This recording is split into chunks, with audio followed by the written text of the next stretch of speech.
Well, the thing is, we're all out there shopping, buying gifts. A lot of it's done online now. So how do you make sure that you don't become a target?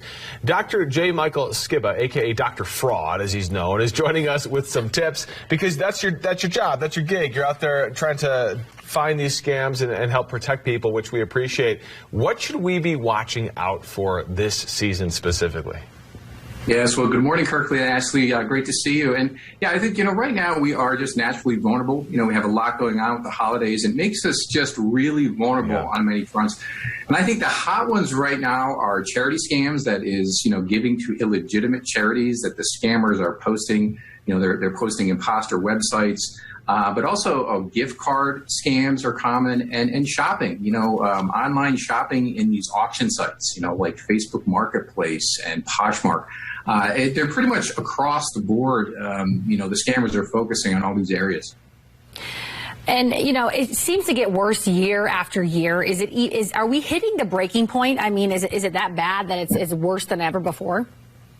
Yeah, we're seeing increased activities of upwards of 30% right now. And I mean, just a lot of people are shopping more online, just as a result of last year. People are used to those platforms now. So it's just bringing so much traffic there, and that's drawing the scammers in. So people need to be a lot more diligent now and just look at those websites, just do a little bit of research, look at the reviewers, and the sellers' reviews before you actually engage with someone.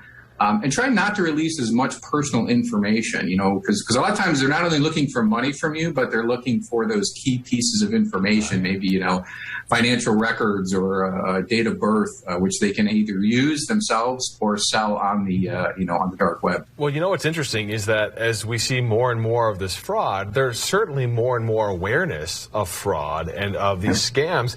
Is it just that the scammers are getting more advanced in their techniques than maybe we are in terms of fighting back? Yeah, exactly. And that's what happens. They, just when we advance a little bit, they advance more. I saw a website the other day. It was from the Red Cross, and it was an imposter site.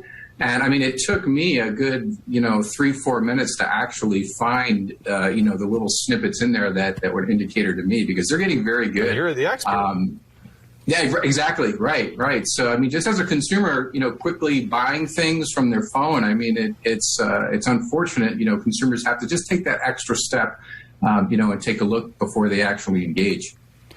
Man, just a lot of good advice for us this morning. Thank you for joining us, and hopefully everyone out there can not get scammed by these pros at this point. Jeez, thank you. I feel like a deep breath before you make a purchase or click on something. They all look so real sometimes. I know. Well, it's crazy. because they're good. They're good at what they do, unfortunately.